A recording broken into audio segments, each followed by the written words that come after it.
Oi, pessoal! Essa gravação demorou um pouco para acontecer por conta de algumas demandas emergenciais que acabaram atrapalhando um pouco o cronograma, mas estamos de volta hoje com o assunto de estoques. Como recifense, estoques. Vamos lá! Essa linha do balanço patrimonial, que geralmente vem logo depois do contas a receber, ela apresenta um pouco sobre o negócio da empresa, exatamente o que a empresa faz e como é que ela atua no mercado. Porque através dessa linha aqui a gente já consegue perceber se trata de uma empresa revendedora, produtora ou uma prestadora de serviço.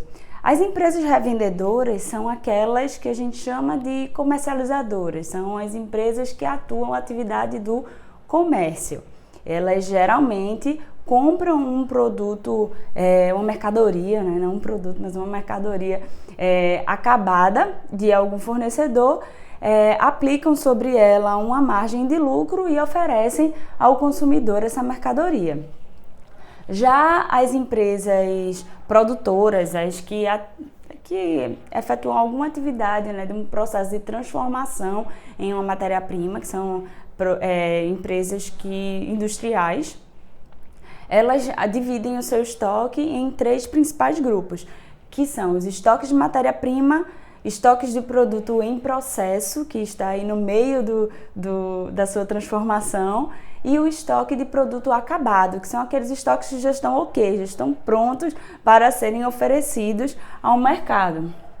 E as empresas prestadoras de serviços. É possível que você nunca tenha visto uma empresa prestadora de serviço com a sua linha de estoques ali mensurada adequadamente, porque muitas vezes os prestadores de serviços estão carregando as suas despesas com formação do seu estoque dentro do resultado do exercício, tá? Mas elas também têm um produto estocável, né? Tipo, eu estou oferecendo algum produto para o cliente, então eu gasto com uma mão de obra, com N gastos, mas principalmente mão de obra, que são uma prestadora de serviço, para formar aquele serviço que eu vou mais tarde oferecer ao meu cliente. Então eu não devo lançar tudo no resultado, mas deixar estocado, e quando eu fizer o reconhecimento da receita daquela prestação de serviço é que eu faço o carregamento do estoque correspondente lá na rúbrica de custos. Então, é um ponto aí a observar, porque muitos de nós, contadores, temos falhado na construção, né, na mensuração correta dessa linha de estoque nas prestadoras de serviços. Mas lá no CPC 16, eu até coloquei aqui para ficar na nossa memória, que é o CPC que estabelece as regras, né, a forma com que eu vou mensurar, divulgar e reconhecer a minha linha de estoques. Ele também dá algumas diretrizes, algumas orientações para as empresas prestadoras de serviços. Então, o estoque, ele é contabilizado, né? Eu faço o registro dele pelo meu custo de aquisição numa revendedora. Vamos começar a falar sobre as empresas revendedoras primeiro, que são as que atuam no comércio. Essas empresas, elas vão adquirir um produto de um fornecedor e lá na nota fiscal de aquisição vão existir vários impostos, né, destacados. Alguns deles que eu vou me creditar e esses não fazem parte do custo de estoque, e outros dele que eu não vou conseguir me creditar, tá? Que eu realmente gastei e ele faz parte do custo de aquisição do estoque. Então, a primeira coisa que eu preciso observar é se a parametrização do meu sistema, ele já está costurando isso de forma correta, tá? Se meus impostos que eu vou conseguir recuperar, eles não estão entrando no custo, e meus estoques que não são recuperáveis, se eles estão sendo carregados dentro do custo. Essa é a primeira observação e cuidado que eu devo ter com as empresas comercializadoras. Já para as empresas industriais, que eu vou submeter o meu estoque de matéria-prima a um processo produtivo, eu devo criar controles que me deem certa segurança de que aquele produto ele está sendo acompanhado naquela esteira, vamos dizer assim, uma esteira imaginária de produção, tá? Então, se eu sair desse processo produtivo com um certo carregamento de custo, agora eu vou para o meu estoque de produtos semi-acabados, né? O meu processo, produtos em processo. Então, eu tenho que ter controles que me deem segurança razoável de cortes no processo produtivo, né? E que eu vá carregando, embutindo sobre esse produto aqueles custos que foram aplicados até ali, até chegar ao estágio do meu produto acabado. Então, eu não tenho mais apenas aquela preocupação lá das empresas comercializadoras, mas eu tenho também mais outra preocupação, tá? Outro cuidado especial. Já as empresas prestadoras de serviço, eu devo ter cuidado em atentar que profissionais estão alocados a que centros de custos. E eu posso usar esses centros de custos como sendo o meu contrato com clientes. Então, eu devo estabelecer alguns processos que também me dêem condição de vincular o profissional alocado àquele determinado projeto, para que no final eu consiga entender se aquele custo que eu apliquei com aquele projeto, com aquele contrato de prestação de serviço, ele está ele é razoável com aquela receita que eu consegui oferir com a prestação daquele serviço. Então, por isso que é tão importante para que eu crie mecanismos e controles que segreguem a minha informação para que eu gere uma informação útil aí para os administradores conseguirem tomar uma decisão sobre aquele serviço e eu consiga negociar melhor com os meus clientes. Bem, os estoques, eles são mensurados pelo valor de custo, né, de custo ou de transformação, e eles são deduzidos na apresentação, né, que eu falo na divulgação da minha nota explicativa ou no meu balancete. Eu tenho que ter lá uma continha que é a redução do meu estoque para que eu apresente ele pelo valor realizável. Ou seja, eu tenho que deduzir aí do meu custo de estoque, meu custo de formação ou custo de aquisição, uma provisão de acordo com a estimativa de perdas do meu estoque. Então, se historicamente eu perco 5% daquele meu estoque, seja por avaria, obsolescência, ou prazo de validade, roubo, perda, enfim, eu devo já fazer uma provisão, estimar isso para frente e deduzir o que eu já espero perder do meu estoque. Eu não vou conseguir realizar de acordo com os dados históricos apontam que eu já não realizei.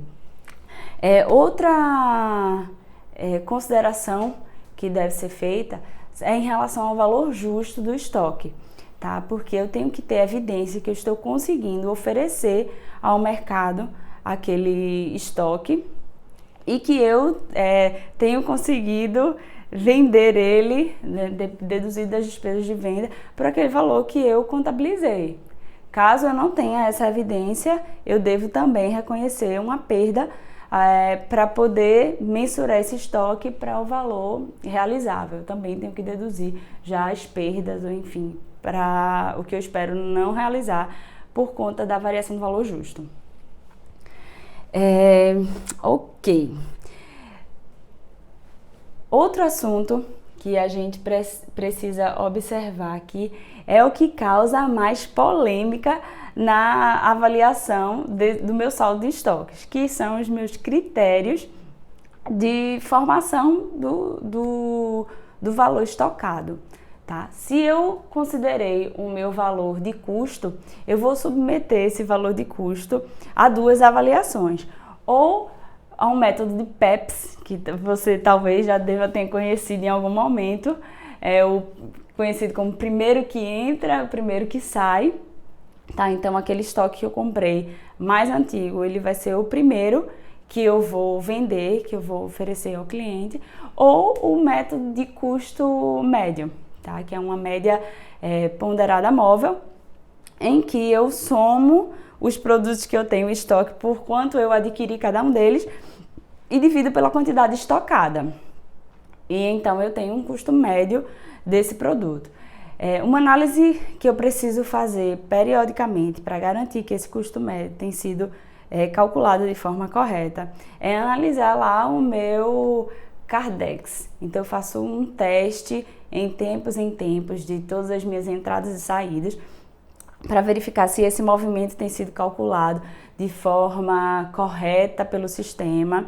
Tá? Se o sistema não está usando um custo médio congelado, de 3 meses atrás, a cada 3 meses ele calcula, a cada 1 mês ele calcula, então eu posso estar considerando um custo médio congelado, que ele não reflete a essa dinâmica das minhas entradas e saídas, tá? E também,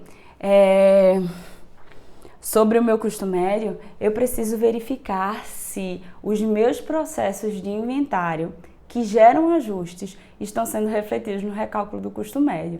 Porque durante o meu processo de inventário eu posso identificar que ali existia mais um produto ou mais 2 produtos que o meu sistema não estava considerando, tá? Que para o sistema houve algum erro ou alguma falha anterior que fez o sistema entender que já tinha havido a venda daquele produto e isso não aconteceu. E aí eu fui contar lá no inventário e vi que aquele produto ainda existia e eu vou fazer uma entrada de inventário no meu sistema. Então eu preciso também verificar como está acontecendo esse processo de inventário que tem impacto direto no meu saldo de estoques e também tem impacto direto no meu saldo de custos, que afetará o resultado da empresa.